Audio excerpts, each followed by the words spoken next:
It's that time of the year again. Happy Thanksgiving from the Scripter Screen family to everyone listening.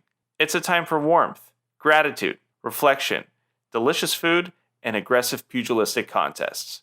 For what a better way to celebrate this time of family, togetherness, and camaraderie than two men beating the ever-loving shit out of each other for sport. So let's all cozy up with a nice warm blanket and go the distance together today as we step into the ring with Rocky.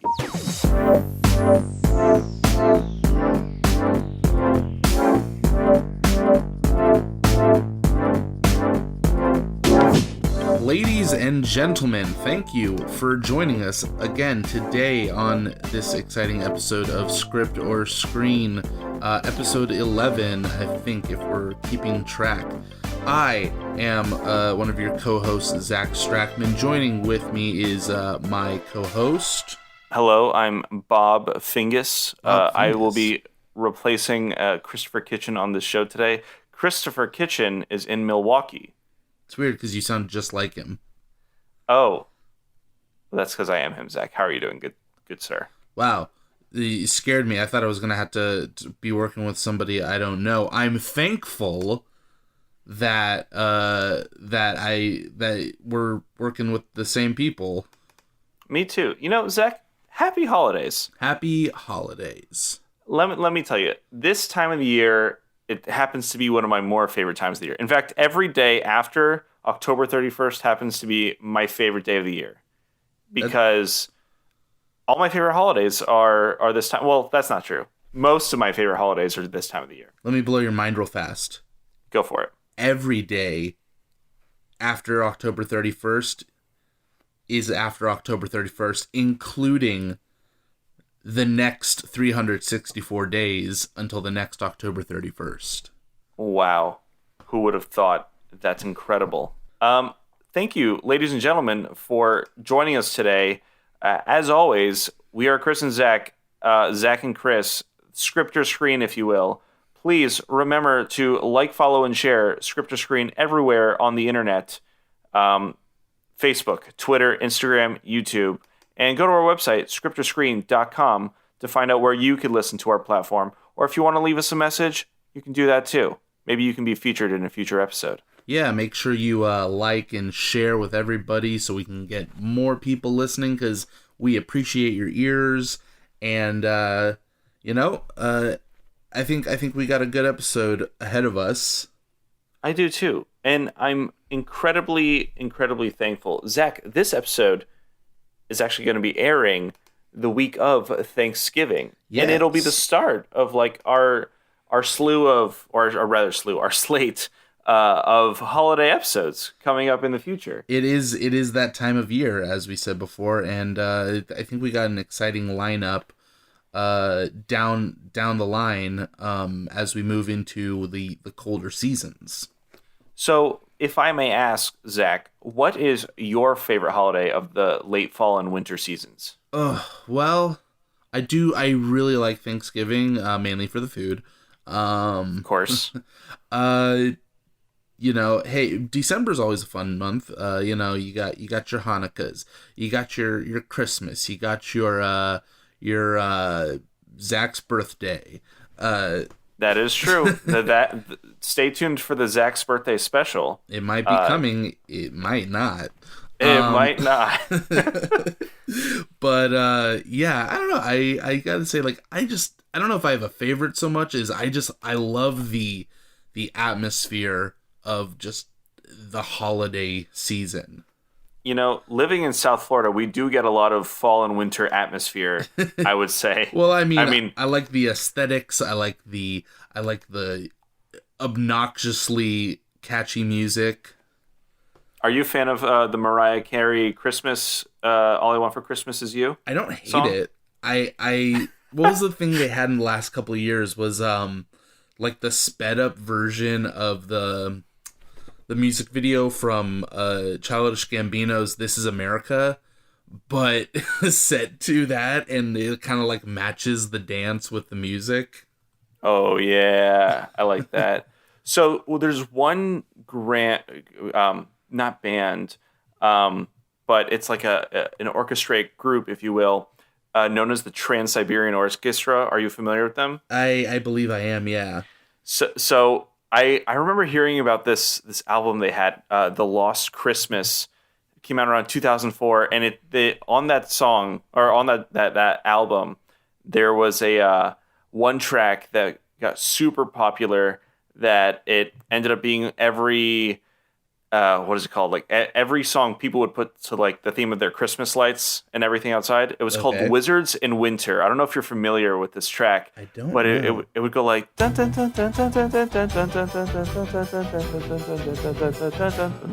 know if that'll translate well to people listening or if I'm even on tune. I could be tone deaf. Well, I'm looking at the Wikipedia page for it now. Wizards in Winter, Yeah. Trans-Siberian Orchestra. I remember that just kind of resonating very well. Well, I know what I am going to be listening to once we finish recording.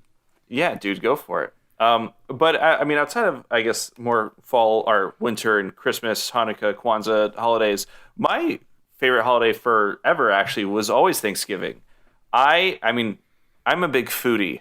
You know, I'm self-proclaimed food enthusiast, Christopher Kitchen, as you know. And among our circle of friends, you're kind of like the pumpkin lord.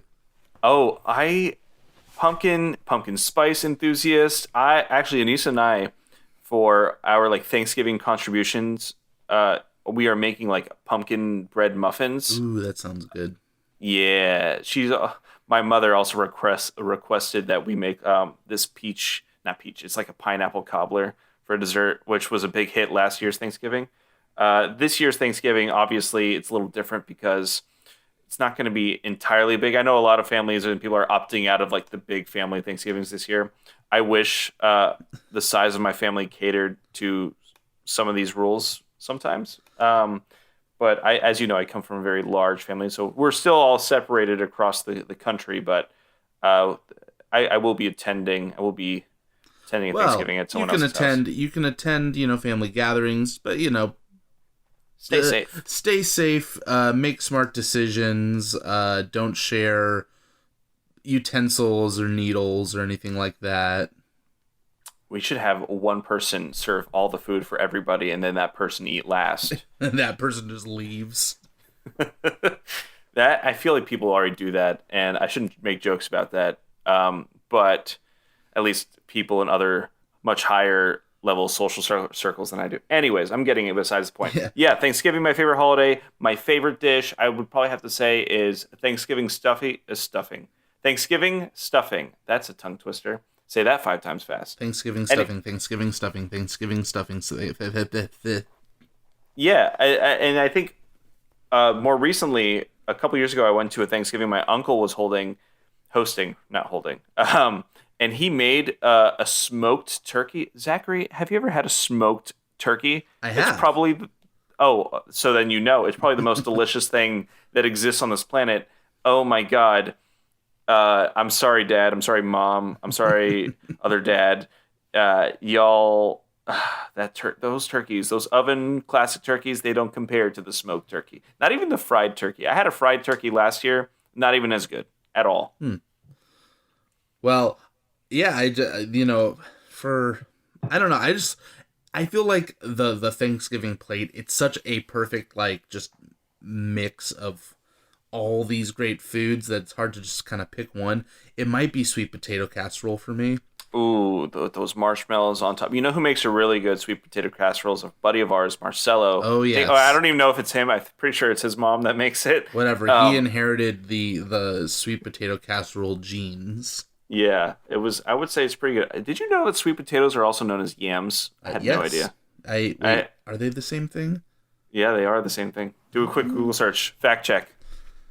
Are yam sweet potatoes and yams the same? I could be wrong. I'm pretty sure I'm right. Google says the skin of a yam looks kind of like tree bark, while a sweet potato is more reddish brown. Real yams are entirely different root vegetables. What I get here is most vegetables labeled as yam in U.S. supermarkets are actually just a variety of sweet potato. So maybe in the context of my grocery shopping in the United States, it is just sweet potatoes. Well, in the words of the great Ron Burgundy, agree to disagree. But yeah, this holiday season though, it is shaping up to potentially be a more melancholy, sadder holiday season because families can't get together because of various things that may just actually be one big thing. But I was gonna say there's a very overarching theme, whatever you want to call it, stopping us. The what is shaping up to have become like the main bad guy of this podcast, coronavirus. And 2020 overall. Well, you feel like we're going to still be talking about coronavirus into like, future, like let's say past episode 20? Yes. If we keep up our schedule that we've kind of set for ourselves, I do believe that will be the case.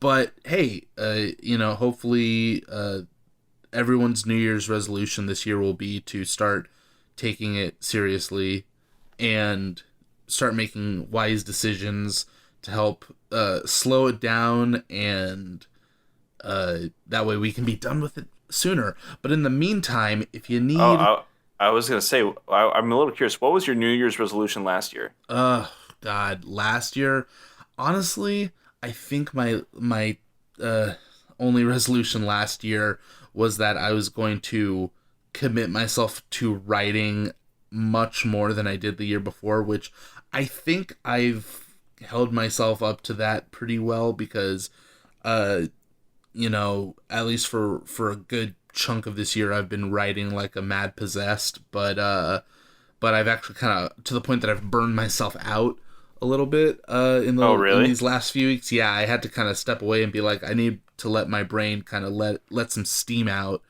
but I'm probably going to be jumping back in very soon. That's nice. I feel like I almost had the same commitment. I feel like my overall commitment every New Year's is probably like just to do better in my own personal health, right? And I kind of did that this year. Like I maintained taking my vitamins every day without skipping days. I would reassess some of the food I ate this year. Granted, I didn't start until the coronavirus hit, so like about March, let's say. But I mean, I've kept pretty consistent since then, and it's been pretty great. And then as well, if I want to move into more like creativity things, or creative works rather, I did start writing actually, let's say April, May, and I continued throughout until maybe, not that I stopped, but like July. I don't want to speak for you, but I can almost probably pinpoint when, at least from when you spoke about it to me, the point at which you I stopped playing video games with you. No, not that. Of when maybe your writing spell ended, because I remember you reaching out to me about a movie that came out that deeply troubled you because it was remarkably close to your writing.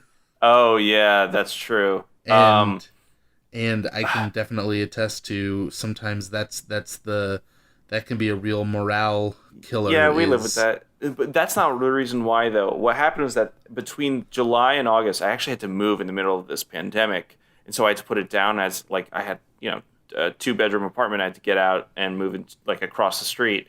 And then finally, when I got everything settled in, it wasn't until maybe about, like, September where I started picking everything back up again a little bit.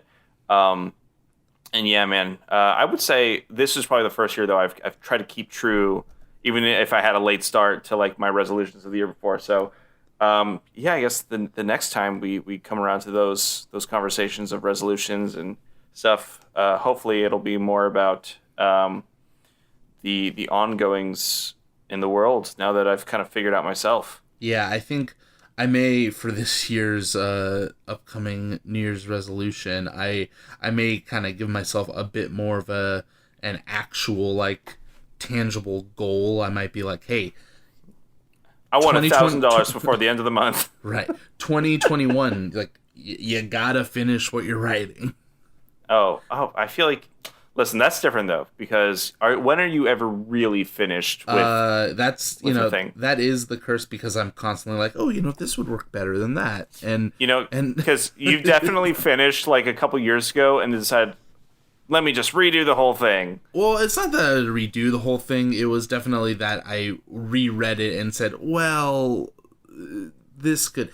I'm almost like I am like 90% sure that my next pass through is going to be the one, and I'm sure our lovely listeners just love to hear these general statements about things that they don't know about. That's fine though. It's fine. Okay. It's what they came here for. Anyway, tell you what, the holidays are coming up. They may be a little rough, because of the virus, but a good way to stave off those wintertime blues is with a movie that'll warm your heart and make you want to get out and just start running. Just a movie to inspire you to better yourself. Golly, I wish I had a movie like that right now. Well, the funny thing is, we did, we saw it, and this week on films that I can't believe Chris hasn't seen before. Can we talk about that? All right, so there's been a reoccurring theme on this show where sometimes we'll watch things that I've never seen before. And frankly, the things that I haven't seen before is just like, how is somebody... I studied film in college, right? I've been watching movies since forever, older ones and newer ones, but how have I not seen certain movies? Today, ladies and gentlemen, we are revisiting that topic with Rocky, the first ever, the 1976 hit Rocky. I've never seen it before until it became necessary for this podcast. I like that, like, you brought up the question of why haven't I seen them, and then there is just no answer. There isn't. I honestly, I can't give you a reason as to why I shouldn't seen Rocky. I haven't seen Rocky. And this, actually. I talked to you forever about, like, I really want to watch Rocky. Well, and now you have an opportunity to not only watch Rocky. I mean, I believe you saw Rocky to prepare for this movie. I did. Actually, I remember where the conversation came up. It's because you were telling me all about how great Creed was. And I'm like, I want to watch Rocky so bad. You're like, wait, you haven't seen Rocky? I'm like, no. And I need to watch it because I want to watch Creed. Creed is actually, I was just thinking about this before we started recording, that I was breaking down out of all of the RCU, the Rocky Cinematic Universe, which is comprised of 8 films. 8 films? 1, 2, 3, 4, 5, 6. Yeah, 8 films. From Rocky 1 to Creed 2. I put the first Rocky at the top, and I put Creed at number 2. Oh, wow. And that margin is like paper thin. Like they could be interchangeable depending on the day. Did you like Creed 2 or no? I liked it, but again, so the Rocky movies. Don't spoil it, because I do want to watch the rest. I won't spoil anything for you, but I will say, there is a really interesting. That is a series with a really interesting trajectory, because I feel like the first Rocky and the first Creed are just these like absolutely monumental works of like drama. And then the follow-ups are not lacking in drama, but the longer they go on, the more just kind of, I don't want to say outlandish they get, but just like, I'll say now, I don't think we'll ever cover Rocky 5. It is a garbage movie. Happens to be, aside from this one, the only other Rocky movie directed by John G. Avildsen. And that is just a garbage trash fire of a movie. And it's easily my least favorite. But, I mean, going forward, they get to the point. They're really weird movies by the time you get to, like, Rocky 4, but they're still, like, so fun to watch. You see, I want to share everybody's passions for these movies and all these things, which is why I wanted to watch it, to do these things. Man, so I'm glad I have. like I said, I don't know why I haven't seen it. It never happened. It never occurred. That's okay, because it actually does present a real fun opportunity within the script or screen meta that as the podcast goes on and we inevitably cover the movies throughout the Rocky chronology, listeners will be able to hear your growing understanding and appreciation of the Rocky series. I mean, I hope I grow to appreciate it. Because have you seen Creed?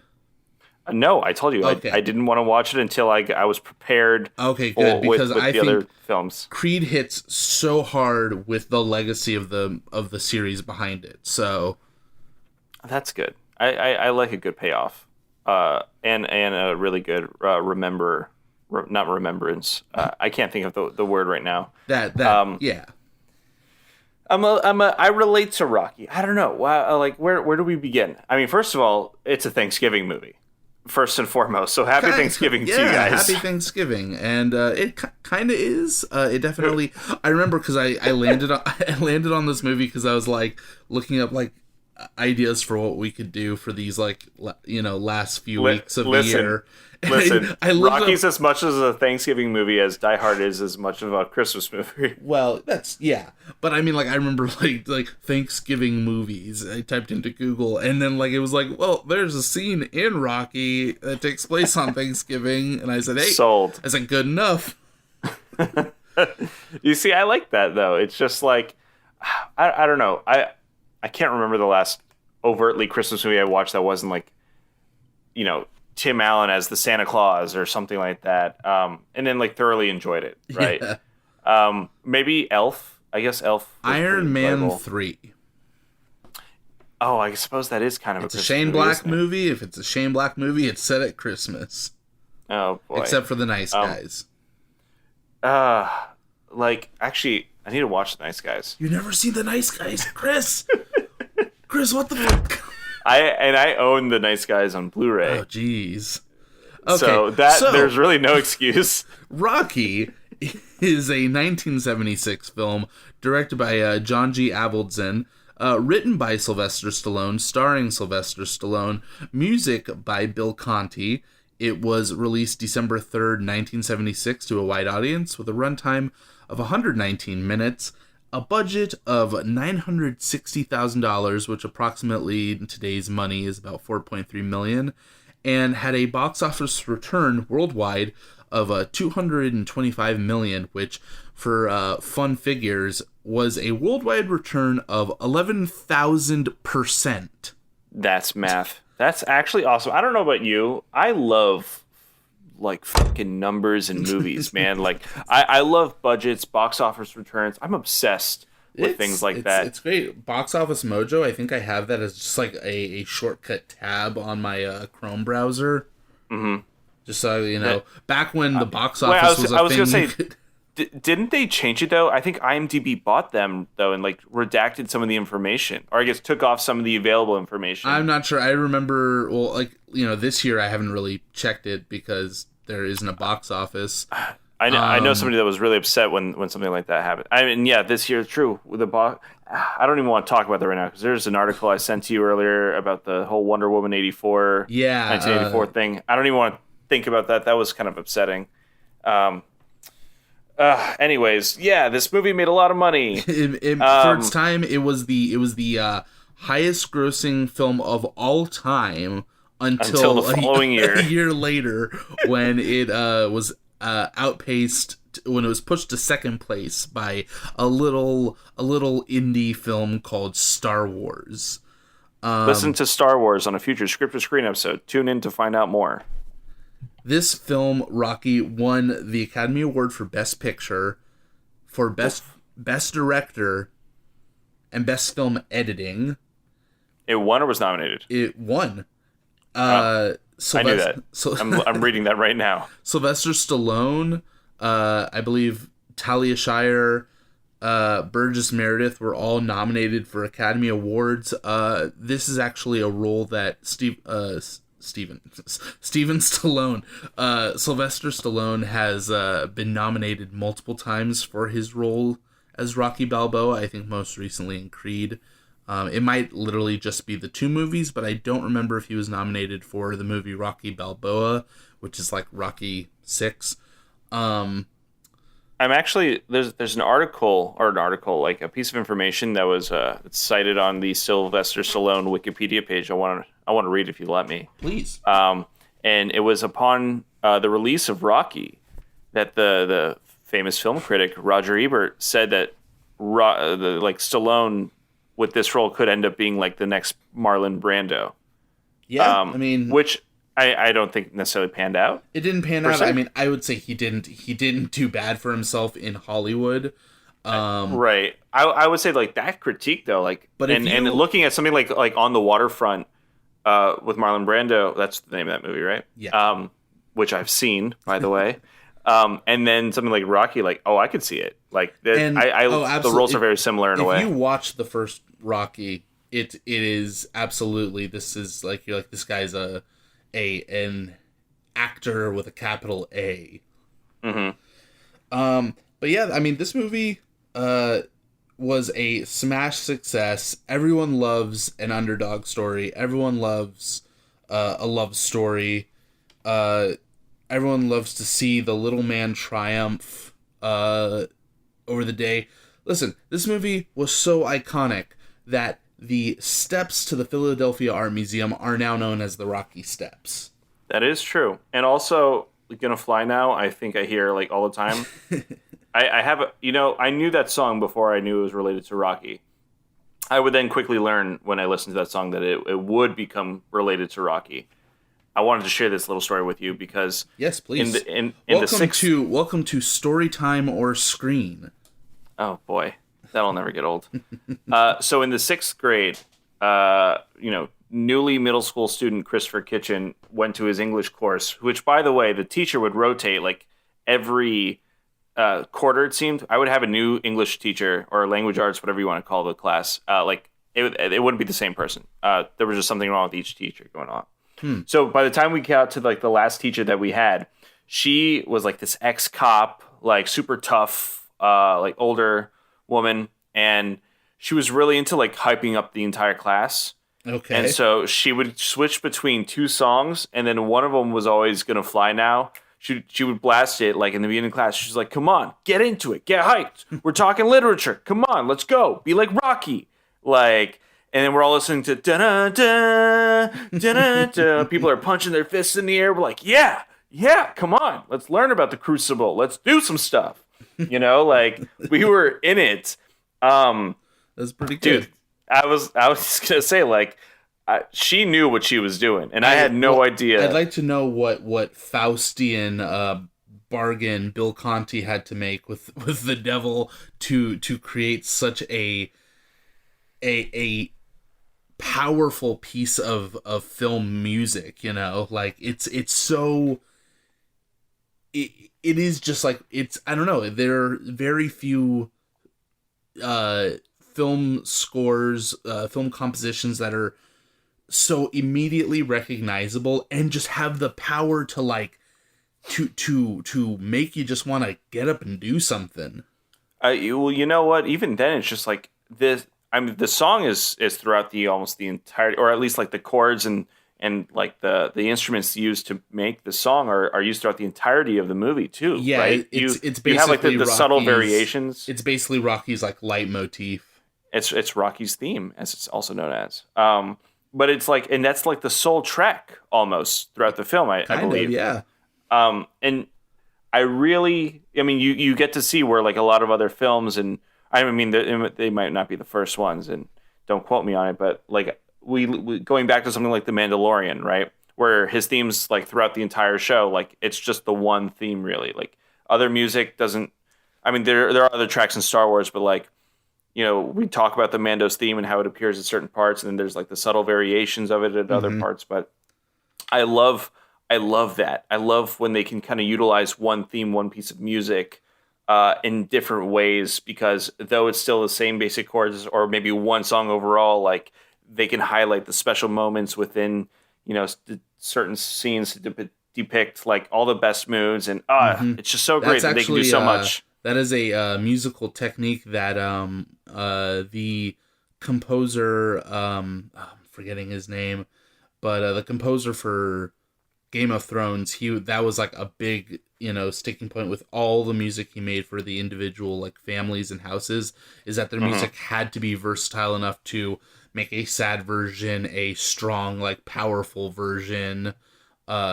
So like, yeah, I mean, you mean Ramin? I don't know how to say his last name. Djawadi or something. Djawadi, yeah. He also did the compositions for what is this other HBO series, Westworld? That's what he did it for. Okay. Yeah. And I just remember Westworld more for its like old timey piano covers of like 90s grunge music, which was always fun. But anyway, this is not the HBO music of Ramin Djawadi or whatever his name's music. I don't want to butcher his last name. This is the Rocky. Hey, it's another really good Rocky composition by Bill Conti is The Final Bell. Oh yeah. Spoilers. They use it in every movie, and every single time it is like one of the best pieces of music ever. It is like, I think, like, it is ever. It just feels like this like amazing, just like catharsis of sound when you get to the end of just these, matches of men beating each other to death. Yeah. I mean, I would just say overall, I was really pleased as a first viewing experience. Like, I honestly no idea what to expect with some of these movies that I watched for the first time. Rocky is I'm sure in your mind there is I really did have no preconceived idea to what I was going into. I'll tell you that. I'm sure in your mind though that there's oftentimes the fear that what if this doesn't live up to the expectations that everyone has set for it. There are other movies, I think some that I listed to you earlier before the recording of this podcast, that definitely have met that expectation. Like some of Marty Scorsese's earlier films. Gasp. Yeah, I know. But I look at this, I'm like, What's weird though is I don't even look at it for like, John G. Avildsen. Yeah, Avildsen's. This isn't his movie. Like I know he directed it, but it's like this was Sylvester Stallone through and through. Yeah. And that's, it's like that's funny because like so often we talk about a movie, especially a movie where it is a collaborative effort, as really being the you'll say like, oh, that's a Scorsese film. Scorsese might not have written it, but that is a Scorsese film.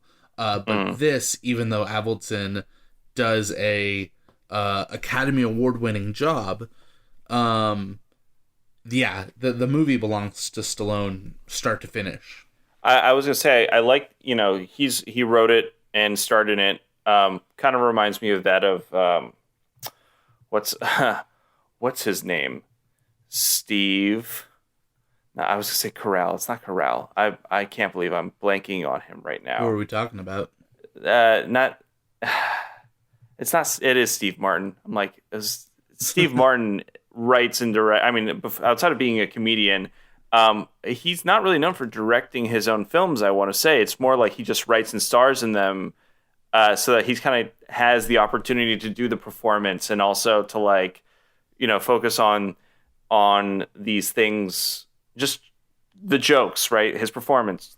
Right, that's the writing and the acting versus like the directing. There's a lot of other like technical bits to make sure that they get enough takes and all that stuff. Rather than like, I don't know if John G is going to go to Sylvester or Sly, if you will, on the day and be like, hey, I need you to perform the character like this. I want to say Sylvester Stallone knows how the character is supposed to be played.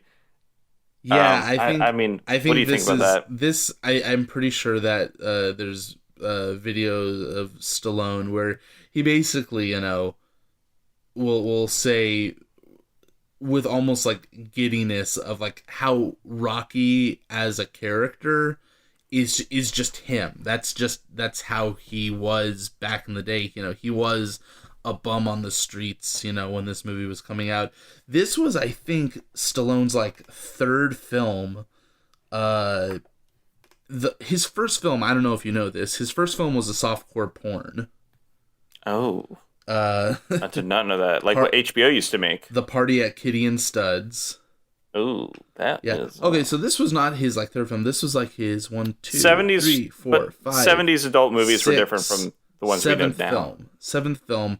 But like before this, he was not like in like, he didn't have like huge roles. And I remember the first time I saw him in something where I was like, I can't believe I just saw like pre-celebrity Sylvester Stallone was the Woody Allen movie Bananas. Which is, one of Woody Allen's like sillier films. But he just plays a thug on the subway who just kind of pushes Woody Allen around and I think shakes him down for some money. It's a completely wordless role, but he's there, recognizable. But it was all these stepping stones. This was his big breakthrough, and I think he basically bet everything on this movie. He took a pay cut just so he could play the role of Rocky. I was gonna say, I in some reading I saw that like he was offered like what $350,000 at the time in the 70s, which is much more now, right? Due to inflation, just for them to buy the rights of the film off of him and the script. And they were thinking that they would cast somebody like Burt Reynolds or Robert Redford, Bob, if you're his friend. But and the fact that he wouldn't agree to something like that, he wanted to star in it. And you're right. He got the pay cut and everything, and just kind of, dude, he put his heart and soul into it. It also says that he just stayed up for 3 days or 20 hours straight, and just wrote the script. Oh yeah, yep. He had just finished watching one of the Muhammad Ali fights, and he basically was inspired by it, and he just got that creative jolt, and just churned out a Hollywood screenplay in 3 days, no problem, no big deal. Did you ever watch the Trumbo film starring Bryan Cranston as Dalton Trumbo? Yes. So that's actually one of my favorite writing movies to kind of get inspired by, because of the way that like the turnaround that Dalton Trumbo would have with some of these works of art, if you will, these Academy Award winning films, and he would just turn it around like, oh yeah, here it is 2 days later, like there's a script. I'm like, how? But I wish I had that I aspire to that type of like dedication and like just no nonsense, just soul writing, soul creating, and then everything else aside. Screw my family, screw my responsibilities. Let me focus on this. You're taking the Damien Chazelle approach. Oh, is that what he's known for? Well, no, all of his movies are like, yeah, you could be good at art, but you have to sacrifice literally everything to do it. You see, that's like poetry to me. But no, balance is important. I get that. So real fast, I know you like to on these episodes we do give a little brief synopsis on. I have one, movie. unless you want to. Unless you also. No, please. I would not. I would never think to strip you of that. All right. So Rocky, 1976. Let's paint the scene. A small-time boxer gets a supremely rare chance to fight a heavyweight champion in a bout in which he strives to go the distance for his self-respect. How is that? That's pretty good. I think that comes to us via IMDb, the Internet Movie Database. And yeah, let's look at this cast. Obviously, Sylvester Stallone is Rocky Balboa. I would say, one of his two most famous film roles, though this one, both are good. Rocky and Rambo, I think, are both very good roles, especially like the first Rambo movie. But I would say Rocky is his, across the board better role. Though I'll tell you what. Though that first Rambo movie is mwah. I've seen Rocky, Zach. You want to know what the first... Are you about to tell me you haven't seen First Blood, Chris? Because I swear to God. Tune in next time for the answer to that question. I remember Sylvester Stallone in his first appearance in my eyes, Spy Kids 3. Who did he play in Spy Kids 3? He was like the antagonist in that movie. What are you talking about, man? I don't know. Actually, that's a lie. That's not the first time I ever saw him. I just remember seeing the first 2 Spy Kids, and then at that point I was getting too old for it. I definitely knew... Oh, I suppose there's some years between us. A little bit.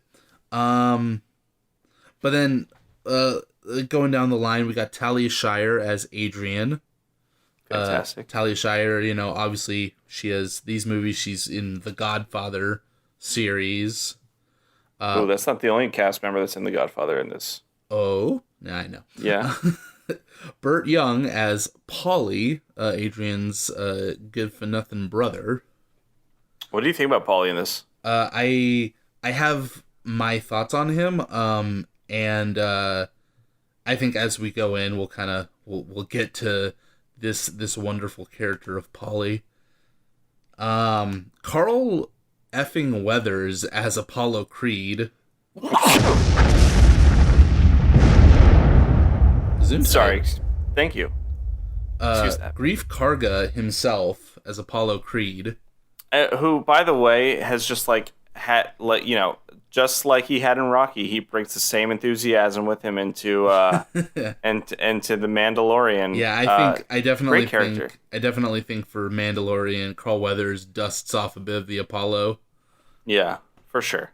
Burgess Meredith as Mickey Goldmill. One of the greatest film coaches, mentors of all time. The screen has seen. Yeah, and then we just have some minor roles. We got Thayer David as George Miles Jurgens, who is I think the manager for Apollo Creed. Mm-hmm. Joe Spinell as Tony Gazzo. Spinell. Talk about what I really sad, that I can't watch movies featuring Joe Spinell past 1990. I think that was his last release. No, Dream.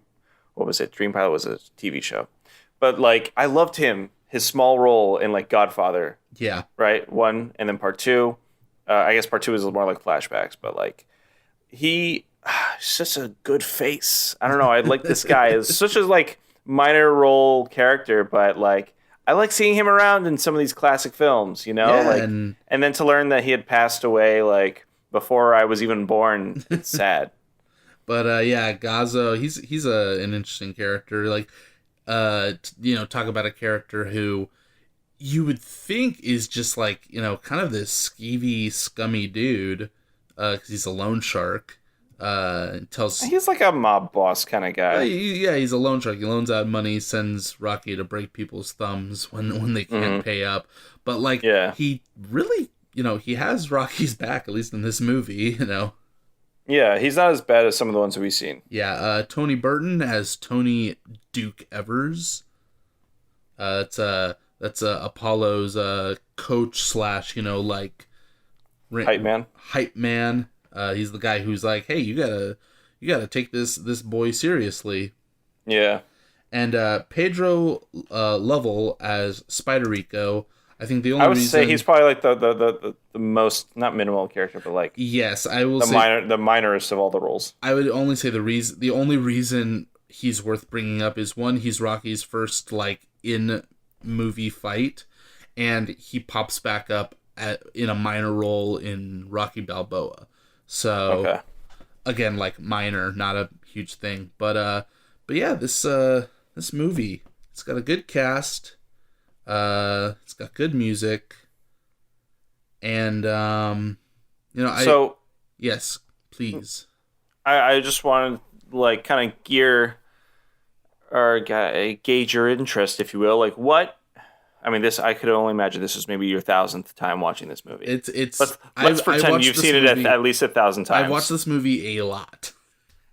So, coming back into it, what do you love about this movie that makes you want to come back to it all the time? Well, it is the character of Rocky. I think he says a lot. A lot of his lines are absolutely hilarious, but I think they cut to this honesty and this truth at the center, I think, of a lot of people that I feel so could get lost in a different actor. There's a great quote by Stallone where he says he'll always miss playing Rocky because if he told you something, if Stallone told you something, you wouldn't believe it, but if Rocky said it, it was true. And I think there's something about the character of Rocky that is he's so endearing, and I think it's his relatability, it's his undying will to keep pushing forward. There's an amazing quote by him. It's like his big famous quote from Rocky Balboa. I fought so hard from typing it because I think it is a quote that you have to hear it when it comes up in the movie, and it encapsulates everything about Rocky's mind in a one succinct line, and it's fantastic. So, me watching it for the first time, I feel like, and I was really trying to analyze this film like first few. I know some people just watch it plainly first and then they'll go into a second time, but I don't feel like, not that I've been touched like by this movie more than any other film before, but his character, I did feel like exemplified so much truth to the fact that like I see him on screen and I think to myself like, dude, like I know people that are just like this in a way, or like they kind of share the same behaviors, and to a point where it's like I almost believed every little bit about his character or his characterization, and just some of, I guess, his idiosyncrasies and things like that. Even to the point to where he talked, like in the way he would talk, the cadence of his words, his word choice, due to the fact that he's not an educated guy for the most part, right? And he points it out, saying like, I'm kind of muscles, so I gotta use that because I don't got a lot of brains or something like that. Yeah, he's not in denial of his. Yeah, he still has that he carries around the self-awareness, to a point where like he's trying to play himself to his strengths, but at the same time, and he doesn't kid people, when he puts on a mask when he has to, but then when it comes to somebody like Adrian, right, the love interest, his I don't want to say his hole maker, right, but it's just she makes him whole, right? As she fills discuss, his like, gaps, as he says. She fills, yeah, exactly. Like he has that moment of not insecurity, but like he reveals his, he does reveal his insecurity, like, oh, when people talk about me, like, I mean, like, it does hurt, but I got to keep going, and like that kind of authenticity, dude, like I love that so much, and I felt that every part of his character. I felt it to a point where it was almost a little uncomfortable, but like that wasn't to the detriment of the movie. Like I just feel like it cuts right through. It was like the character was also played so well. Like I'll be honest, I never knew Sylvester Stallone had it in him to like make me feel the way I did when I watched this. Like, dude, like, yeah, why are you trying to be so relatable right now? This movie and the first Rambo, First Blood, some of his best performances. I want to say he was also nominated for an Academy Award for First Blood, but I don't think that's true. I think I looked it up earlier, and well, now I'm looking it up. But yeah, I mean, it's fantastic. I think everyone in this movie just feels so real. Yeah. Down to every minute facet of their character. Like, well, let's go into some of the characterizations then. I want to start there. I know I just kind of spewed out a bit about Rocky. Sorry, excuse me. Let's see. Well, where do I want to begin? Well, I know if we're just going down the list, Adrian, I know we had discussed a bit, both just amongst ourselves before recording, and I like Adrian's character. Adrian's, she's wonderful, especially after she and Rocky get together because he really helps her come out of her shell. I want to say, yeah, with looking at the movie in the context of when it came out and what it is now, like I feel like her character served a certain purpose, but then also had her own arc as well. Those it was a lot smaller. It was a minor arc. Yeah, she was very timid and quiet at first, and with Rocky, showing an interest in her, like giving what we know as like her for the first time she's ever been told like that she's pretty, or like that she's not, to hell if her mom said that she didn't have the body but she has the brain or something like that. Like, yeah, I think hopefully it seemed that Rocky made her feel special. He sees the goodness in her that I don't think anyone ever at least told her was there.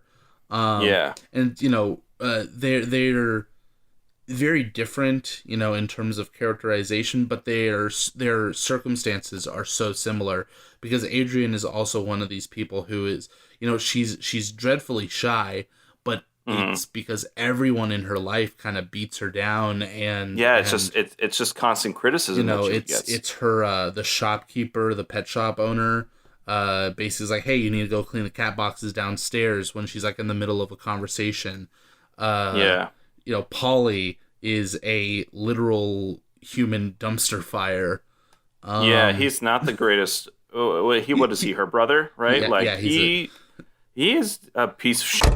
I will say this: he has some moments, and I think Burt Young does an incredibly good job of. This could have come across as just like, God, this guy sucks, and I want him to just go away, and like there's no redeeming value to him. But when you watch him, especially like I think of like the Christmas scene when he starts smashing up everything. Yeah. It is like, you can see he is just as much as everyone else, just a deeply troubled person. He's pathetic and he's sad, but it's like there's a human in there that is struggling to be close to people and to be recognized for whatever merits they have. Now, do you feel like this not like is a criticism, but more just like it brings awareness to of people that could be in like those circumstances, right? They're not a very rich family, right? They're not that they're poor, but like if Rocky's dirt poor in the film, like maybe Paulie and Adrian are a step above him. They have like a home, so to speak. I believe. But like the parts in Philadelphia that they kind of show are just very like, and where the people are around, it's just not a very. I believe Adrian refers to it as Skid Row. Yeah, exactly. Like, so I feel like in a way it provides like an interesting representation of certain people, the lives of some of the people in that neighborhood, though it might not encapsulate everybody's life. That's not everybody's situation, but like, and maybe we shouldn't just demean people in those situations to just always having issues and being problems and stuff. But it is very representative of like certain areas that like, if, that they're being brought down and by other circumstances, and they're all trying to get out and kind of make come-ups in their own way. It's times like these that I am often reminded of one of my favorite movie quotes, as said by one Mewtwo in Pokemon the first movie. I see now that the circumstances of one's birth are irrelevant. It is what you do with the gift of life that determines who you are. That's a very privileged way to speak when you're fucking Mewtwo. Oh, God. I don't know about you. Yeah, check your privilege, Mewtwo. But yeah, I think, listen, Paulie is a piece of human trash, at least in the first movie. But he has some redeeming qualities, I think. He is basically the second most consistent person in Rocky's life after Adrian. He helps Adrian at the very end of the movie get into the ring. Do you call that a redeeming moment? I think it's a good moment of like, hey, you know, like he was at first trying to get into the ring for himself, but then he saw Adrian coming and knew it mattered more to her than it did to him, and he pulls the. I don't know if I'm gonna let that one small 20, if not less than 10-second I will say moment this. of the film like overwrite his like 2 hours of wrongdoingness at all. I'll say this. As the series goes on, Paulie becomes less of like a credible threat and more of just like, oh, Paulie. Oh, okay. So if he has like a 3-movie character arc, or what if he just does he get like Flanderized? You know what I'm saying? Like they just kind of take the characteristics that made him. Yeah, it's the final straw where he puts the advertising on his the robe that I'm like, Jesus. No, I think with this guy, I think it's just I think for him, like in the later movies, he basically just serves as comic relief going forward. But okay. Because other forces of adversity rear their head. Well, I'll tell you what, I think Adrian really. So you mentioned Paulie with the Christmas fight, or rather, like when he came into the house drunk and started smashing everything. Like when Adrian got her moment in the sun, like the final straw was stripped that night. Like that was a great moment when we went up to him to his face and she finally puts him in his place. Yeah, she let him have it. Like that was a really great character moment, right? Then there was a build up to that. You mentioned, or you didn't mention, but you brought it to my attention this video that was kind of posted about the Rocky film. This video, Zach, if you could help me out with the title. Are you talking by the YouTube channel Just Right? Yes, the one that you had linked to me. Yeah, it's Go ahead. Go ahead. No, please, I insist. I believe the title of the video is. Oh God, I can't find it now. It's We're trying to credit a source here, man. Gosh, we're so unprofessional. It's like I must have sent it to you in our texts. There it is. Rocky, Why You Don't Need Writing Formulas. So, all right, now what did I say that made me want to bring this up? Talking about Adrian and her just kind of revealing this situation. Oh, okay, right. So like this video talks about how Rocky kind of breaks writing conventions and how it's not until like 50 minutes into the movie that we kind of get to like a really big like turning point into the movie. We get the catalyst of the main event.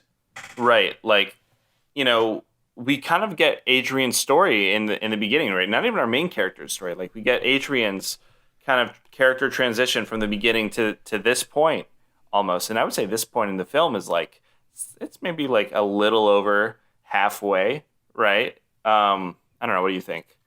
Like their relationship, but because Rocky's really present for all these moments with her.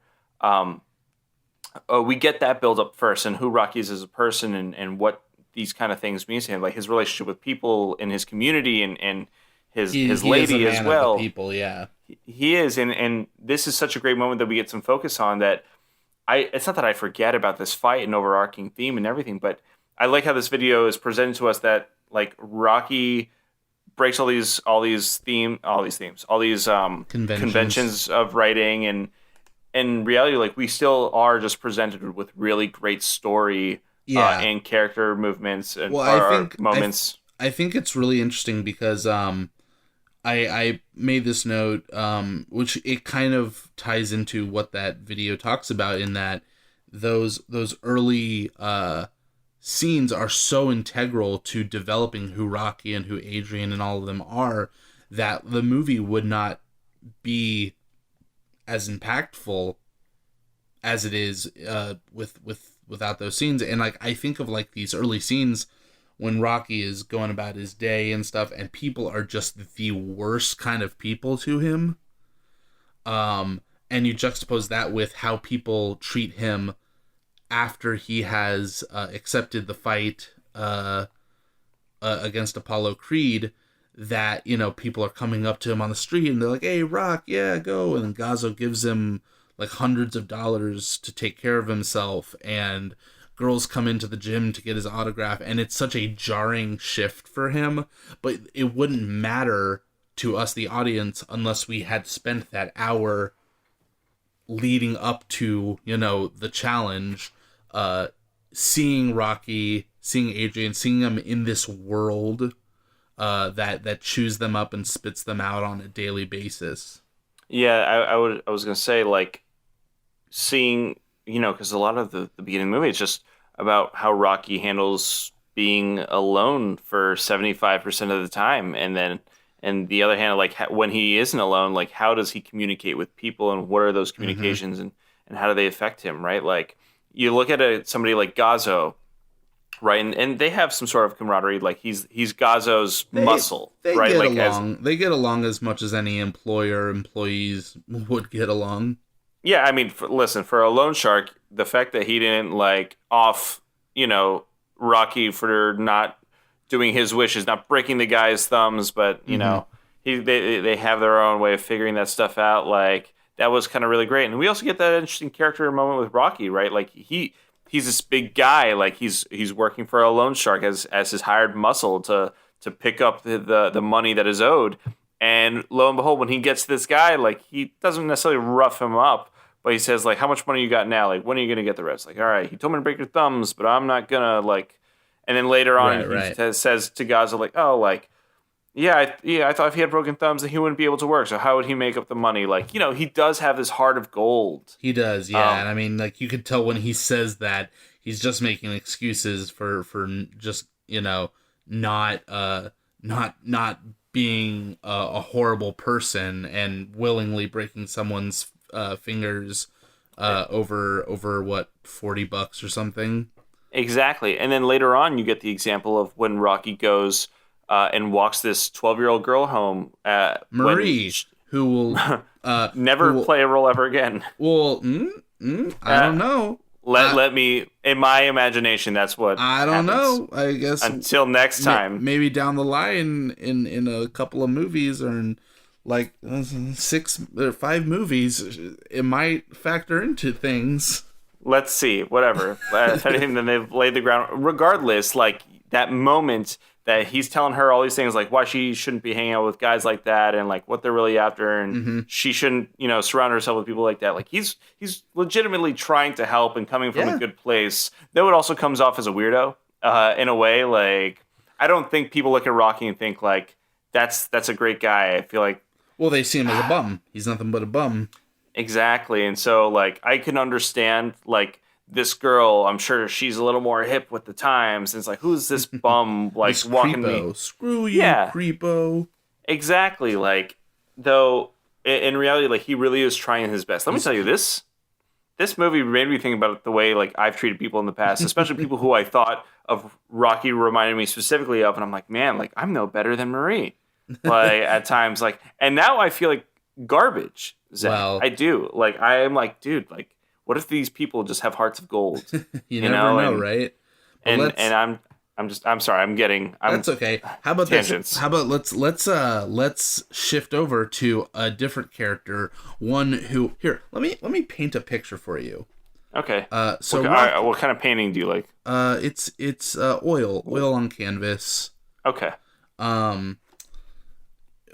Rocky Balboa, down on his luck, heads to the bar to knock one back and just kind of wallow in his self-misery, when, lo and behold, above him, from high on the mountain, comes a shining god in the form of Apollo Creed, towering over him as this ideal to strive toward and this obstacle to overcome.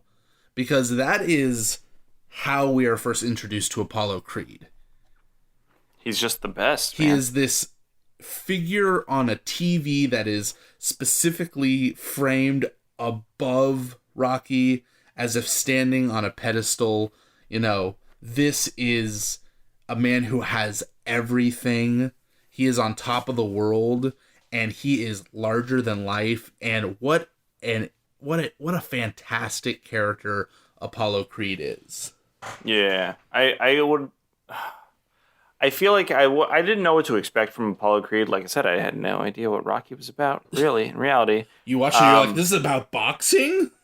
I knew that much, but it's like, I didn't know what to expect. I thought it was about rocks. I thought, and maybe this is like, well, I'll tell you what, this is actually the first time I ever heard in the movie, like, they called him the Italian Stallion. Had no idea that they called Rocky. Stallion. No idea they had called Rocky that before. And so I loved that Apollo Creed's character beat all my expectations of what he could have been. Like, I was imagining like the Floyd Mayweather type, where like he's like legit thinks he's the best in the world. Granted, Floyd Mayweather, I want to say, is kind of the best boxer in the world in real life right now.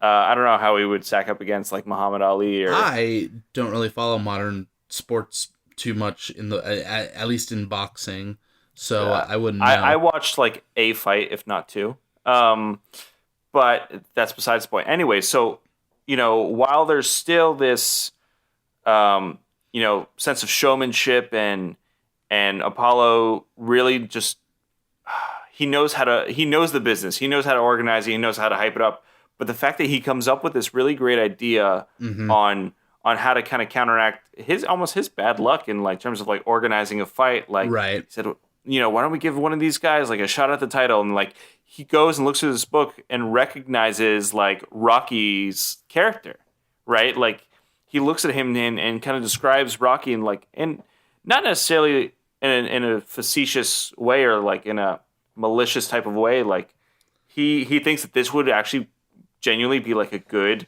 fight without even realizing his skills. Like he just looks at like his story, like I think who this guy is. He looks at his station. He sees that he's got a nickname, a stage name. So yeah, like he looks at this guy, and later on it'll reveal like, yeah, I'll knock this guy in 3 and stuff like that. But I was gonna say I think Apollo definitely, at least until there's a literal moment, an exact, moment that you can point to, at which point Apollo's opinion on Rocky shifts.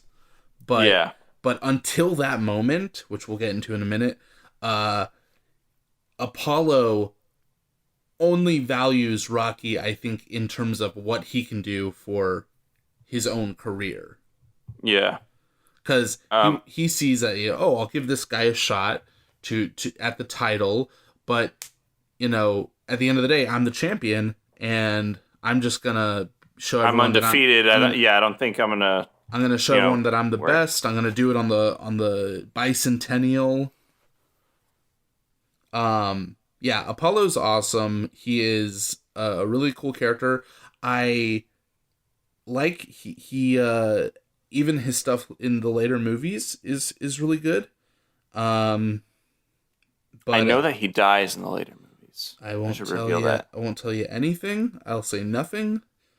I know that was a big issue in the Creed movies. I'm pretty sure in the trailer they talk about that. Well, we'll save that for another that particular topic for another time. But there's one other character I want to touch on before we kind of get into really, honestly, just the final like half hour of this movie, and that's Mickey Goldmill. Mickey, I feel like I did not. Maybe he's the part that I don't want to say that disappointed me in this movie, but no, don't say that. Yeah, I don't think I don't want to say it was a disappointment, but like Rocky had this. He had some great moments. This character for me, Mickey. Like I liked when Rocky confronted him in the gym in front of everybody and said like, what's your problem? Like, what's wrong? Like, he's like, I hate that you're a shark and you're a bum and you could be doing something with your life.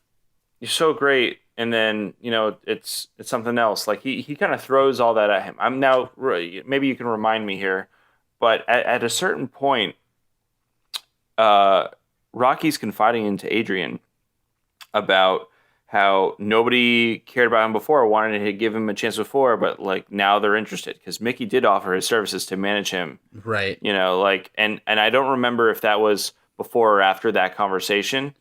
I think, God, specifically those two scenes in relation to each other, I don't remember.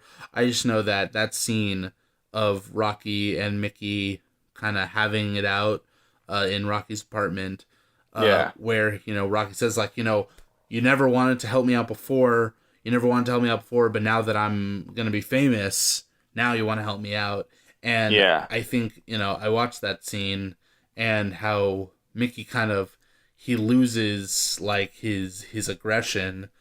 He's at a loss for words. And I think it's like in that moment, he's realized that there has been this person that has been calling to him for help for years. And he has neglected that need when it was staring him right in the face. And I think it's a very sad scene for both characters. But I almost feel worse in that scene for Mickey because he realizes he fucked up, and you can tell he feels so bad about it. You see, like, that part of the scene I really liked. Like, but then in the end, when Rocky chases after him to, like, then say, like, all right, yeah, now that I've made you suffer, you can be my manager again. Like, that is where I get a little, like, wait, really? And then, like, okay, so what, they're buddy now? Like, and I understand that, like, you know, maybe for, like, they decided to put all that outside, like, now that they kind of understand each other, like, where they're at, you know, they're going to move forward. But I don't know if I was necessarily sold on that part. Like, I think it could be that I am talking with such reverence of Mickey because I've seen him in multiple films where I've gotten to see a bunch of his amazing line delivery and his like old wisdoms. But I really like his character. I know it's like, you know, he's someone who, whether or not Rocky wanted to admit it or not, he needed, because there's so much, like, you know, but when it gets into the training montage, you can see like Rocky is a very sloppy fighter. And Mickey kind of hones his capabilities to the point that he becomes a credible threat. And then as the movies continue in sequels, it's only through Mickey's guidance that Rocky is able to often rise to the occasion. So, let me tell you, because when we start getting into the fighting stuff, like, you know, then I was into it. Like, I was okay with their stuff, but I don't know. Come on, he says you're gonna eat lightning and crap thunder. Great character moment. Actually, no, that's not my favorite line in this movie. My favorite line are what did I texted you the other day? Gotta look at my messages really quickly. Let's stall with random conversation while I find the line that I really loved yesterday. Hold on. Oh, I think I found it. Oh, okay. My favorite line from the film overall was during the courtship of Adrian and Rocky, and they're walking down the street, or maybe they're ice skating. And she says to him, like, why do you fight? Or why do you want to fight? And Rocky's sister is like, because I can't sing or dance, you know? And then Adrian almost falls to the, like, on the, not the ground, but like on the ice, skis. Yeah. And he's like, hey. And then he picks her up. Like, that actually had me dying. Like, I thought that, one, it was super cute. Two, it's just like, oh, God, like, what a great, like, kind of quip, and also super corny line, like, stupid dad joke that I really love that bit. The swallow lightning, crap thunder. Yeah, it's not bad. Rocky has some absolutely amazing lines, both the character and the series. Mickey, in later movies, I would say maybe his most iconic stuff is in Rocky 2. But I don't want to get into it. I don't want to spoil anything. But no, I mean, I just think he's great. He is the father that Rocky needs. I just realized the actor's the Penguin in Batman, the Batman TV series. Burgess Meredith, yeah. Yeah, I And did not put that together. he was in the Twilight Zone. He was in a bunch of stuff. Like Okay. he was everywhere. So then like just a couple of things. One, we get the scene where Rocky confides in Adrian when he's sitting in the bed. That, you know, it doesn't matter to him if he wins or loses. It is just about going the distance to proving that he's capable of doing something that no one else can do. And he would make a great Disney character. And I think that that's probably the most important thing about this movie is that it's not about winning. It's just about showing that you know you can matter in this world, even if like, you know, it keeps, you know, pushing you down. And then the other thing, where was it? God,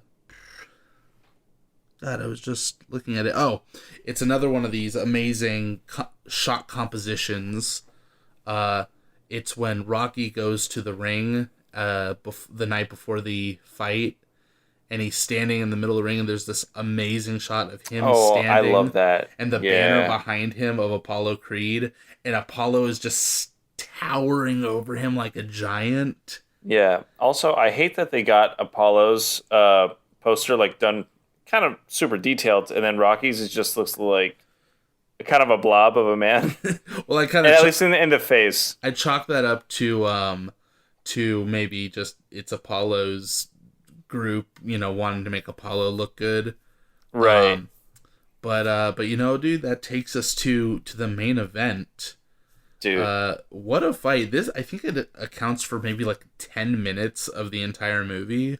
Yeah, and I didn't expect it to get gruesome at parts, but I guess I should have with a boxing movie. Technically, what is supposed to be a boxing movie. So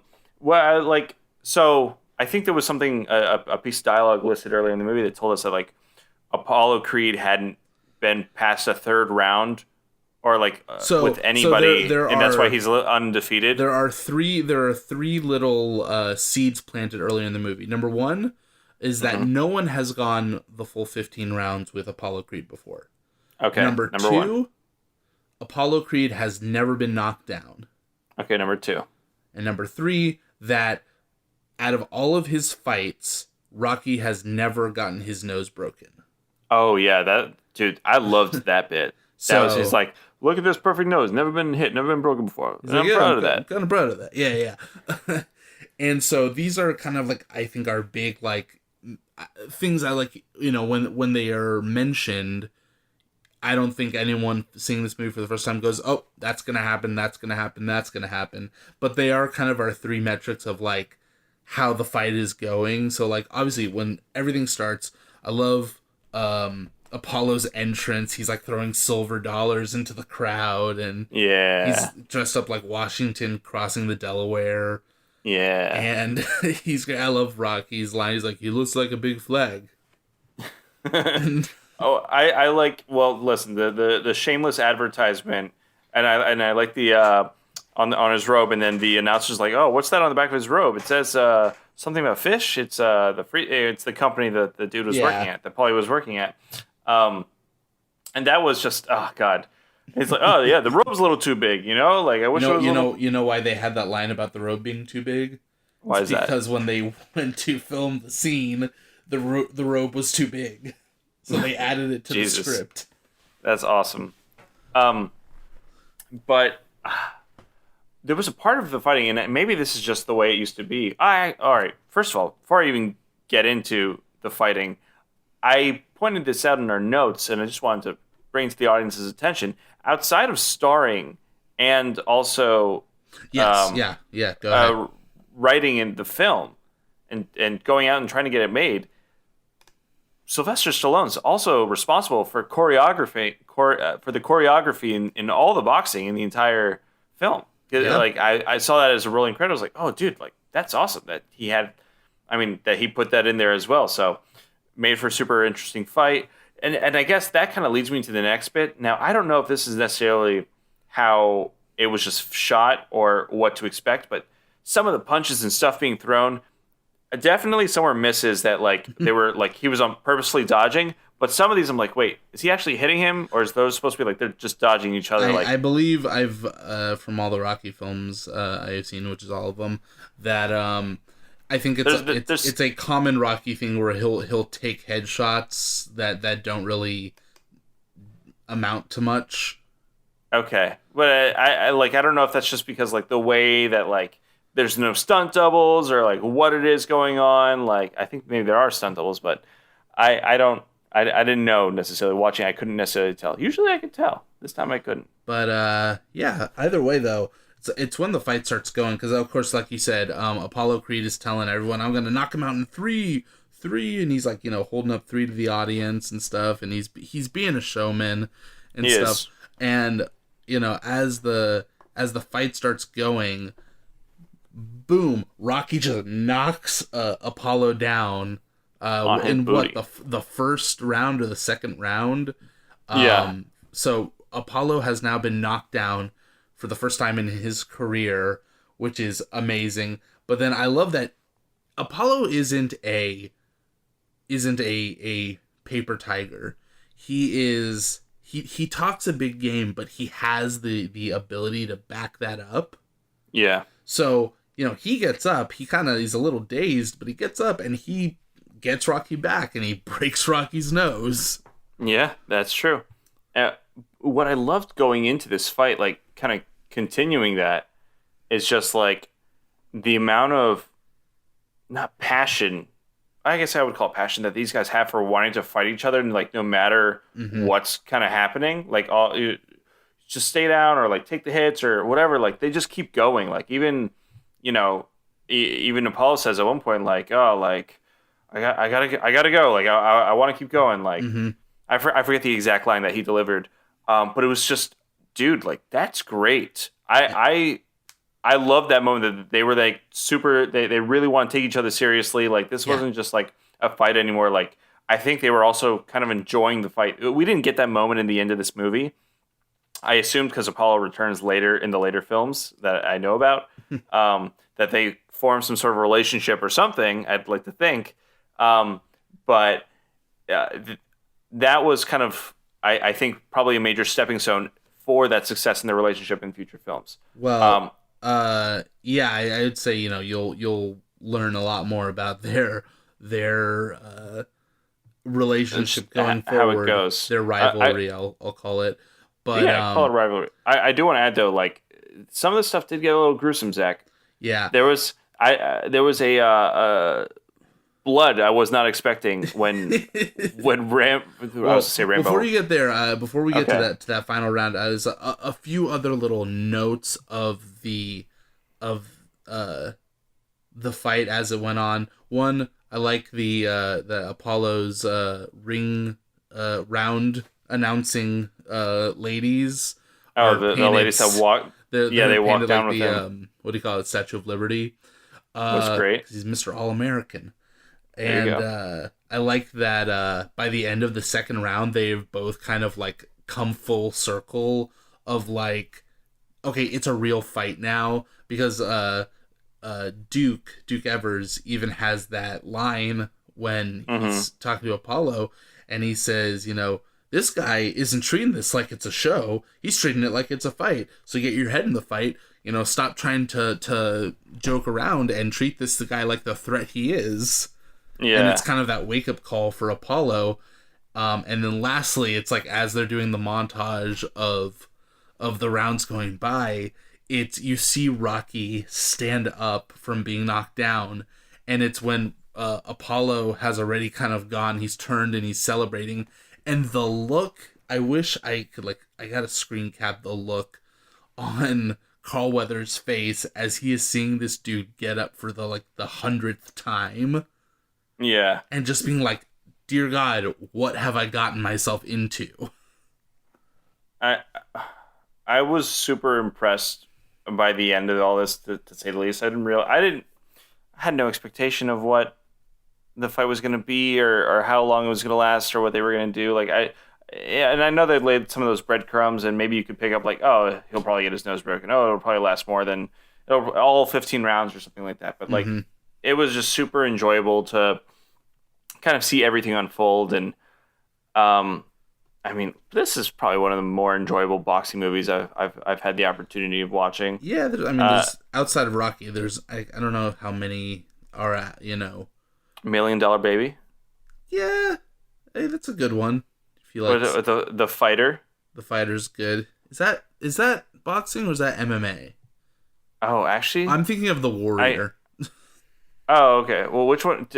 Didn't one of them... The fighter's the one with Mark Wahlberg and Christian Bale. I'm thinking Christian Bale and Tom Hardy's in one of them. That's the Warrior with him and Joel Edgerton and Nick Nolte. Okay. Just a bunch of strong men punching each other. Listen, so some of those movies a little more modern. But all right, let's go back to the gruesomeness of 1976 boxing film. Dude, when Rocky's like, I can't see. I need you to just cut my eye. I need you to cut my Mick. Oh, I didn't even know that. He cut his eyelid? He cuts his his eyebrow where it's swelled up. I have looked it up. I can't tell me. Hi, Script or Screen community. If anyone here knows what the protocol was back in the day, if people really did have, because the job of the person who sits on the side of the ring and kind of ices your boo-boos and stuff is the oh yeah, your boo-boos. They're called the cut man. So the name is there, cut man. Cutman. Right, but I would genuinely like to know if that was ever something that was done. It had to be done, or even still is done to this day. Or if in the 1970s, if you cut your dude's eyebrow open to release the blood that was swelling his eye shut, if the ref wouldn't immediately be like, oh, whoa, no. Yeah. Nowadays they have a thing. I don't forget the name of it, but it's basically just a big block of metal that they keep on ice. Oh, they're gonna say they have a shiv that they that they keep handy. No, it's a big block of metal that they keep on ice that they can press into whatever swollen area is, so that way they can reduce that also swelling. doesn't sound too great. Like a block. I'm just gonna shove this in your face and hopefully it fixes the issue for the next 20 minutes. Dude, oh god. And then, but let me tell you, we're rewarded in the very end, with I don't know. At this point, the fight went on and all the bells were being called, and at this point, it's not who's on their butt and who's not. And boxing is also, it's not judged. Well, I guess it's judged on who did the best overall in the rounds. And so we're not even paying attention to the fact that all the judges are voting for Apollo Creed, but to the fact that Rocky, he did it and he got up and he did it again. Yeah, he went the distance. Dude, what? And that's the true spirit of Christmas right there. And he gets up, he's screaming for Adrian. Adrian runs to him. All the reporters are in his face. No one's really paying attention to Apollo. And even through all of that, Rocky doesn't care about the fame. He doesn't care about the adoring fans and stuff. All he cares about is Adrian, and that he went the distance. We get the amazing Bill Conti music. It is what a fantastic way to end a film. And just that is Rocky. I'll tell you what I'm. By the way, that final round, if it had gone on for I love the little things that you can tell that if it had gone on for a second longer, Rocky would have probably won. Because if you look at Apollo as the round is as that final bell is being rang, he is just wobbling at that point. Yeah, that's true. But I mean, they both did a pretty good job. I would say. Oh, yeah. For a movie fight that wasn't real, I would argue that I was pretty impressed and entertained by everything, because that's what we should be, is entertained by movies. Indeed. Overall. Well, most movies. I don't know. Some movies I would say aren't out to entertain you, but this one definitely straight up is. Depress you. This one is out there to inspire you and entertain you and reach in and find that ooey gooey truthful center. So listen, my first time viewing this movie, I'm super happy with it. I can't wait to continue watching the rest of the series and kind of making my way through it. I don't know, man.